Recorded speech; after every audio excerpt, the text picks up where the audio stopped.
여러분, 마음이라는 것이 눈에 보이나요? 안 보이나요? 안 보이죠. 마음이 눈에 보이지 않는데 눈에 보이진 않지만 있어요, 없어요? 있어요.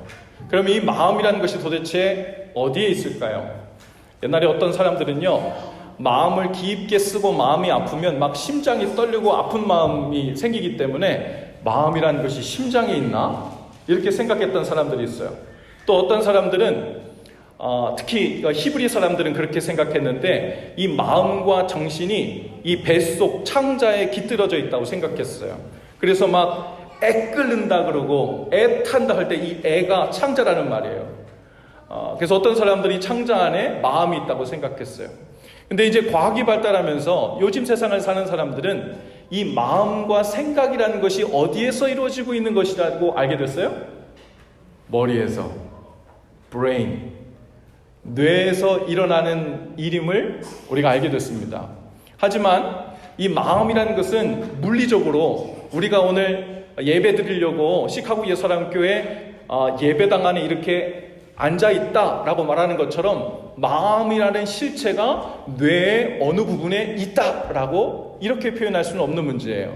보이지 않는 인지적인 부분이기 때문에 그렇습니다. 한국 뇌과학 연구원이자 브레인 칼럼니스트라고 한 어느 분이 칼럼을 쓰게 된 것을 제가 보게 됐는데, 우리 교회에도 이 브레인을 연구하시는 분들이 있죠. 제목이 이래요.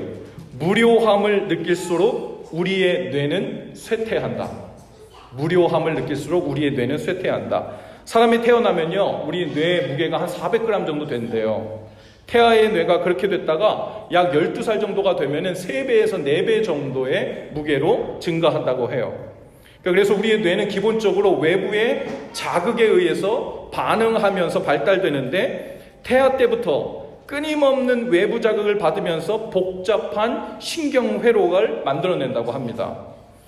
방바닥을 기어다니거나 아장아장 걷는 그 아가의 걸음마는 두뇌의 운동 영역을 발달시키고, 또 소리내서 책을 읽거나 또 말을 배우는 동안에는 언어 영역이 발달되게 된다고 그래요. 잡히는 것은 무엇이든 만지작 하는 이 동작들은 뇌 속에 있는 많은 영역을 차지하는 이 손의 다양한 감각을 발달시킨다고 해요. 그 사이에 각각의 두뇌 영역 기능들이 형성되고 뇌 세포들 간의 연결망이라고 하는 게 시냅스라고 부른다는데, 이 시냅스가 엄청난 속도로 확장된다는 겁니다. 뇌세포 한 개가 수천에서 수만 개의 다른 뇌세포와 연결망을 만들고요, 우리의 뇌가 가진 뇌세포는 약 1천억 개라고 하고, 이 시냅스라고 불리는 세포들 간의 연결고리는 약 100조 개라고 해요. 그래서 뇌가 가장 싫어하는 게 뭐냐면요, 아무런 자극이 없는 거랍니다. 뇌가 제일 싫어하는 거는 아무런 자극이 없는 거. 신경망의 변화를 가져다 주지 않기 때문에 그렇죠. 반응을 안 하면 그 시냅스를 만들기를 멈추고 뇌가 발달하는 것이 멈추는 거예요. 그래서 사람을 흰벽으로 둘러싸인 방 안에 사람을 가둬놓고 하루 지나고 이틀 지나고 며칠이 지나면 어떤 변화가 생길까 했더니, 우리의 뇌는 자극을 원하는데 흰 방에, 아무것도 없는 방에 가둬놓으면 자극이 없기 때문에 이 뇌가 스스로 반응을 만들어내려고 한대요. 그래서 결국 환각이 보이기도 하고 환청이 들리기도 한다는 거예요. 뇌가 스스로 반응하고 작동하기 때문에. 이렇게 정보의 차단이 뇌에 주는 고통이 생겨난다는 겁니다. 그 고통 때문에 갑자기 사람이 혼자 노래를 부르기도 하고 환청을 듣기도 한다는 거예요. 모든 것이 외부의 자극이 없을 때 뇌가 그 상태를 견디기 힘들어하기 때문에 일종의 방어 기제 같은 그런 작용이 일어난다는 겁니다. 이제 우리 아이들이나 배우자나 친구들이 혼자서 노래를 부르고 있으면 시끄럽다고 하지 마시고, 지금 너무 심심해서 많이 고통스러워서 신음소리를 내고 있구나, 이렇게 생각하시고 말도 걸어주시고 놀아주시기도 하시면 되겠어요. 여러분, 뇌에 자극이 없는 것이 고통이라 그랬어요. 그것을 오늘 이 칼럼에서는 무료함이라는 단어를 사용했는데, 단순히 할 일이 없어 심심하다는 의미만은 아닐 것입니다. 어느 분이 이런 말을 하더라고요. 매일 하루를 시작하면서 가장 힘든 일은 피곤한 것이 아니라 오늘도 특별할 것 없는 뻔한 하루가 될 것이라는 그 마음에 지배받기 때문이라는 거예요. 그래서 하루를 힘있게, 생기있게, 의욕있게 살아내지 못하는 것이라는 거죠. 그럴 때는 잠자리에서 기분 좋게 일어나야 할 이유가 없는 거예요. 생기있고 힘있게 하루를 시작할 마음이 생기지 않는 겁니다. 매일 똑같은 거예요. 학교를 가는 것도 똑같고, 직장을 다니는 것도, 하는 일도 똑같고, 가정에서 가족들이 지내는 것도 매일 똑같다고만 느낄 때 삶이 무료해지고 뻔한 삶이 되어지고 의욕이 일어나지 않게 된다는 거죠. 사는 이유, 삶의 목적이라는 자극이 없는 겁니다. 이를테면 이것이 사람의 영적인 고통이라고 할 수 있죠. 사실은 나를 아프게 막 찔러대는 건 아닌 것처럼 느끼지만 무료함이 뇌에 고통으로 작용하듯이 의미 없음, 뻔한 삶, 특별할 것 없다고 느끼는 이것이 어쩌면 우리의 영에 아주 큰 고통으로 작용하고 있는 거죠. 뇌가 외부의 자극을 받아 세포들끼리 끊임없이 시냅스라는 새로운 연결망을 만들어 점점 더 똑똑해지고 무료함이라는 것을 극복하며 살 수 있을지는 몰라도 의미가 없고 가치가 없는 상태에서 뻔한 삶을 사는 영적인 고통은 해결할 수가 없어요. 아무리 많은 인포메이션을 집어넣어서 뇌가 활발하게 움직인다 해도 그렇다고 행복해지는 건 아니거든요. 만난 것, 재미있는 것, 신기한 것을 끊임없이 우리 뇌로 경험하게 하고 반응하게 해서 그것으로 뇌에 새로운 자극을 주는 방식으로 사는 것이 마치 재미있는 삶, 의미 있는 삶, 신나는 삶처럼 느끼는 것도 또한 말이 되지 않죠. 오늘 성경은 그와 관련해서 믿음이라는 것을 얘기하고 있는데요. 이 믿음이라는 것이 마치 작동하지 않는 뇌처럼 정지되어 있는 경우가 있다는 거예요. 믿음이라는 것이 자라지도 않고 움직이지도 않고 작동하지도 않고 업데이트가 되지 않아서 믿는 자들의 삶 속에 수많은 부작용들이 일어나고 있다는 겁니다. 그 부작용 중에 하나는 허무함이에요. 낙심이에요. 불안함이고 두려움이고 근심 걱정에 사로잡히는 겁니다. 믿음은 그냥 가지고만 있는 게 아닙니다. 작은 믿음이 우리 안에 들어오면요, 그 다음엔 그 믿음대로 순종하며 사는 일이 시작돼야 됩니다. 그러면 그 믿음이 더 이상 믿는 일이 아니라 순종의 삶이라는 중간 작용을 통해 예수 그리스도를 확인해서 아는 일로 전환이 되는 거예요. 뭐가 뭘로 전환이 된다고요? 믿는 일이 예수님을 아는 일로. 뭘 통해서요? 믿음대로 사는 삶을 통해. 그래서 믿음이 그대로 정지 있으면 안 되고, 나는 큰 믿음을 갖고 있어, 나는 이번에 집회 때 좋은 말씀 들어서 큰 깨달음을 얻어서 큰 믿음을 얻게 된 것 같아 라고 정지되어 있는 것은 사실상은 살아있는 믿음이라고 보기가 어려운 거예요. 앞으로 믿음이 필요한 상황에서 어떻게 반응할지 경험해 본 적이 없어요. 감정적으로 업이 됐다고, 마음이 뜨거워졌다고 큰 믿음을 갖고 있는 게 아니거든요. 그 믿음이 사이즈가 얼마나인가 그것을 알려면 반드시 믿음으로 살아보는 시험대를 거쳐야 됩니다. 그러면 예수 그리스도를 믿는 일이 보이지 않는 주님을 안개 속을 걷듯이 뿌옇게 믿고 있었는데 그 믿음을 붙들고 믿음의 삶을 살아봤더니 그분이 정말 믿음 속에 살아계셨어요. 그리고는 예수님을 아는 삶이 확장되는 거예요. 전환되는 거예요. 그러면 어떻게 되겠어요? 예수님과의 관계가 더 친밀해지고 그분과 동행하며 산다는 말이 이해되기 시작하고 저 멀리 있던 구름 같은 믿음이 내 삶 속으로 찾아 들어와서 살아있는 작동하는 믿음이 되는 거예요. 그렇게 예수 그리스도 안에서 자라갑니다. 날마다 변화를 경험합니다. 마치 뇌세포가 서로에게 연결망을 가지고 시냅스라는 걸 만들어 가지고 점점 발전하듯이 우리 안엔 믿음이라는 세포가 믿음으로 사는 삶이라는 이 역독성을 통하여 더 큰 믿음이라는 세포를 낳고 발전하게 되는 일로 전환하는 것과 마찬가지입니다. 13절에 보면요, 바울은 에베소 성도들에게 이렇게 말해요. 우리가 다 하나님을 믿는 것과 아는 일에 하나가 되자.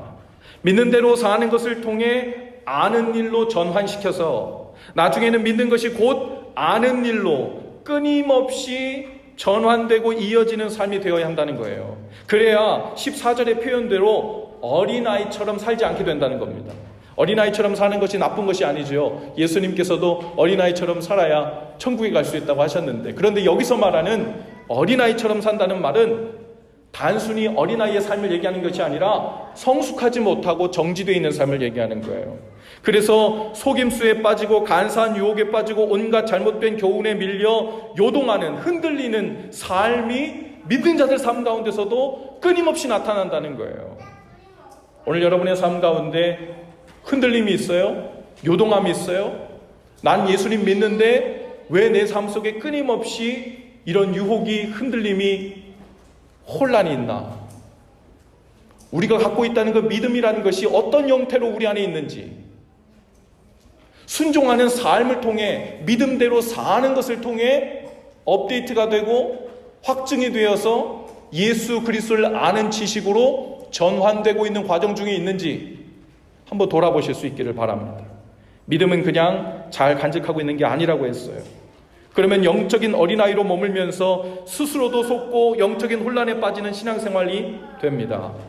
믿음은 삶으로 살아내서 아는 일로 계속 전환시키는 거예요. 여러분, 그러면 매일매일 하루를 시작하는 이유가 분명해집니다. 그 살아계신 예수님과 점점 더 많아지는 아는 일로 인해 친밀해지는 거예요. 내가 더욱 알게 된 그 예수님과 동행하는 삶이 더 깊어집니다. 오늘도 믿음대로 살아내는 것을 통해 예수님을 이전보다 더 알게 되는 즐거움과 기대가 있는 거예요. 그것보다 의미 있고 그것보다 가치 있는 삶은 없어요. 그 벅차고 가슴 뛰는 일을 나의 친구와 나의 배우자와 나의 자녀들과 함께 할 수 있다면, 가족들과 함께 경험하며 믿음 안에서 자라갈 수 있다면, 자기 개인도 자라고 부부의 관계도 성숙해지고 믿음의 가정도 날마다 성숙하게 변해가는 익사이링한 삶이 되죠. 오늘 본문 14절과 15절 말씀을 제가 메시지 성경으로 한번 이렇게 읽어 드려볼게요. 이렇게 번역했어요. 부디 우리 가운데는 더 이상 어린아이로 남아있는 사람이 없어야 합니다. 세상 물정 모르는 순진한 사람이 되거나 아이처럼 사기꾼의 손쉬운 표적이 되어서는 안 됩니다. 하나님은 우리가 충분히 자라서 모든 면에서 그리스도처럼 온전한 진리를 알고 사랑으로 그 진리를 말하기를 바라십니다. 우리는 그리스도를 따라갑니다. 그분은 우리가 하는 모든 일의 근원이십니다. 몽골 선교를 다녀오는 길에 인천공항에 경유하게 되었는데요. 그곳에서 꽤 오랜 시간을 경유하게 됐어요. 17시간을 제가 공항에 있어야 돼가지고 이렇게 이 시간을 버릴 수는 없다. 그래서 밖으로 나갔어요. 마침 인천공항 근처 신도라는 섬이 있는데요. 거기에 제가 대학 때부터 아주 저하고 베스트 프렌드였던 친구 목사님이 거기서 목회를 해요. 그래서 제가 이제 이래 해서 여기 경유하게 돼서 시간이 되었다 그랬더니 이제 그 섬에서 배를 타고 나오셨어요. 그래서 이제 저를 데리러 오셔가지고 영종도를 이렇게 드라이브를 하고 나중에는 시간이 더 남아서 배를 타고 그 신도라는 곳에 들어가서 교회도 방문하고 사택도 가보고 그 섬도 이렇게 돌아보는 그런 시간을 갖게 됐어요. 여러분, 맛있는 그 낙지로 이렇게 돌돌이 해가지고 하는 거 먹어봤어요? 아주 귀한 거래요. 갔더니 나무젓가락에 낙지를 돌돌돌 직접 잡은 거래요. 아주 귀한 거 먹고 왔어요. 그런데 거기서 이제 돌아오는 시간이 됐는데 선착장에 가서 배를 타고 다시 이제 공항으로 와야 되잖아요. 근데 이제 가끔 그 신도에 들어갔다가 갑자기 날씨가 안 좋아져가지고 배가 안 떠가지고 비행기를 놓치는 사람들도 종종 있었대요. 그래서 근데 우리가 배를 타려고 선착장에 나왔는데 빗물이 뚝뚝 떨어지는 거예요. 그 걱정이 돼가지고 제가 이름을 부르면서 야 친구야 혹시 오늘 배가 뜨지 않으면 어떡하지? 내가 오늘 꼭 돌아가야 되는데 그랬더니 걱정하지 말래. 비가 아무리 와도 배는 뜬다는 거예요. 배가 안 뜨는 데는 세 가지 요인밖에 없대. 첫째, 안개가 짙게 깔리거나, 두 번째, 바람이 세게 불거나, 세 번째, 파도가 높거나. 이 세 가지 경우를 제외하고는 비가 아무리 많이 와도 이것만 아니면 배는 뜬다는 거예요. 항해하는데 문제가 전혀 없다는 겁니다. 그 중에서도 제일 심각하고 안 좋은 상황은 바로 안개래요. 시야 확보가 안 되는 거. 그럴 때는 배가 절대 뜰 수가 없다는 겁니다. 우리의 믿음은 그냥 두면 그대로 머물러 있지 않아요. 그 믿음은 그냥 두면 안개가 껴요. 불안이라는 안개가 끼고 근심 걱정이라는 바람도 불고 두려움이라는 파도도 일어납니다. 그러면 이 믿음의 배가요 못 떠요. 그래서 믿음은 늘 순종의 삶을 통해 항해 중이어야 합니다. 멈춰져 있으면 안개가 껴요. 바람이 불고 파도가 입니다. 여러분 살다 보면 먹구름도 들이오고 비도 주룩주룩 올 때가 있죠. 어려운 일도 생기고 이런저런 스트레스풀한 상황도 일어나죠. 그런 일들로 인해 겁을 먹기도 하고 불안하게 되기도 합니다. 하지만 믿는 사람은 비가 와도 믿음의 항해를 계속해야 합니다. 우리 삶에 이런저런 근심 걱정거리가 있다고 그것은 믿음의 항해를 멈추라는 신호가 아니에요. 비가 와도 믿음의 항해는 계속돼야 하죠. 순종을 통해 항해하지 않는 믿음은 항해할 수 없는 안개와 바람과 파도를 기다리고 있는 죽은 믿음과 같습니다. 오늘 우리의 믿음은 예수 그리스도를 알아가는 일로 계속해서 전환 중인지, 그로 인해 주님과의 관계가 날마다 새로워지고 있는지, 그 새로워지는 관계를 기대함으로 매일 아침 설레고 기대되는 마음으로 하루를 시작할 수 있는지, 그렇지 못하면 우리는 겉으로는 믿는 자 같아도 실은 영적인 고통을 애써 참고 있는 어린아이일 수 있습니다. 주님을 믿는 일과 아는 일이 하나가 되도록 하는 일, 그것이 진리를 알아가는 길이고 그 진리를 사랑을 통해 힘껏 외치고 말하는 신나는 삶이 저와 여러분의 삶 가운데 있어야 할 줄 믿습니다. 오늘 옆에 계신 분들에게 그렇게 축복하며 좀 얘기해 주실까요? 안개 낄 새가 없도록 계속 믿음의 항해를 합시다. 한번 인사하십시다. 안개 낄 새가 없도록 계속 믿음의 항해를 합시다. 한 번 더 인사하실 때 주님에게까지 잘합시다. 한번 인사합시다. 주님에게까지 잘합시다. 우리 있는 자리에서 헌신 기도를 다 같이 한 목소리로 함께 하겠습니다. 함께 기도하죠. 주님, 저희를 어린아이와 같이 멈춰 서 있는 뻔한 믿음에서 건져 주옵소서. 믿음을 간직하고만 있지 않게 하시고 믿음대로 순종하는 삶을 통해 주님을 더욱 알게 되는 삶으로 자라가게 하옵소서. 우리의 믿음이 주님을 아는 지식으로 전환되고 또 친밀한 관계로 자꾸만 이어져 그리스도에게까지 자라는 은혜를 주옵소서. 그렇게 주님을 날마다 닮아감으로 주님처럼 말하고 생각하고 사랑하는 삶을 살게 하옵소서. 예수님 이름으로 기도합니다. 아멘.